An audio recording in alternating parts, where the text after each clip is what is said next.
You're not sacrificing yourself for your country. You're sacrificing for swindlers and dishonest politicians. I'll reconsider when presidents, prime ministers, and kings lead from the front lines. That will be the day. They instigate wars and economic crises among themselves. They should be the ones fighting for their gains. The reluctance of the younger generation to engage in warfare stems from their clear-eyed view of our world. Look at politicians in the U.S., for instance, entirely beholden to megacorporations like the military-industrial complex and the oil industry. They fabricate worthless money, handing it over to their masters while burdening the public with debt and interest payments. The U.S.'s $35 trillion debt is insurmountable, with annual interest exceeding $1 trillion and still rising. It's a global crisis, engineered just like the other pandemic. Unfortunately, the majority of the world's population remains heavily sedated. Machiavellian Reflections, The Illusion of Sacrifice and the Reality of Power. In the annals of history, the concept of sacrifice for one's country has been glorified and exalted. Yet, upon closer examination through a Machiavellian lens, one might find that such sacrifices often serve the interests of a select few, the cunning and manipulative elite who wield power behind the scenes. Machiavelli, the astute observer of human nature and politics, would likely view the notion of dying for one's country with skepticism, recognizing it as a tool employed by rulers to maintain control and further their own agendas. Consider the rhetoric surrounding war and conflict. Leaders, safely ensconced in their palaces and boardrooms, rally their citizens to fight and die for the nation's honor.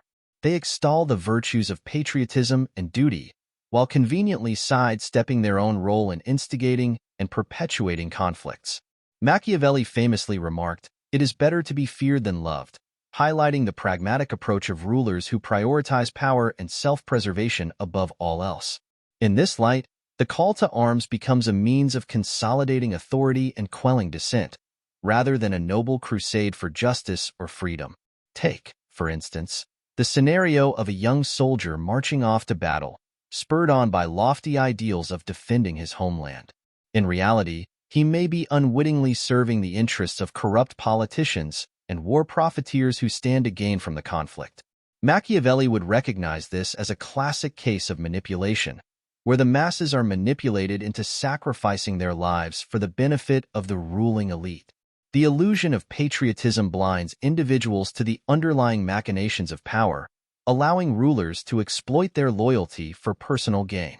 Moreover, Machiavelli would likely point to the economic dimensions of warfare as further evidence of its Machiavellian nature. In modern times, wars are often driven not by noble causes, but by economic interests and geopolitical ambitions. Take, for example, the influence of the military-industrial complex in shaping foreign policy and perpetuating conflicts. Machiavelli's dictum, "The ends justify the means," encapsulates the ruthless calculus employed by rulers who prioritize wealth and power above ethical considerations. Consider also the role of propaganda in shaping public perception and justifying acts of aggression. Machiavelli recognized the importance of controlling the narrative, stating, "Men are so simple and so much inclined to obey immediate needs that a deceiver will never lack victims for his deceptions." In the modern era, the media serves as a potent tool for disseminating propaganda and manipulating public opinion. Through carefully crafted narratives, rulers can justify war and deflect blame, portraying themselves as defenders of freedom and democracy while demonizing their adversaries. In conclusion, a Machiavellian analysis of the concept of dying for one's country reveals the underlying dynamics of power and manipulation at play. Far from being a noble sacrifice, war often serves the interests of a cunning and self-serving elite who exploit patriotism for their own ends.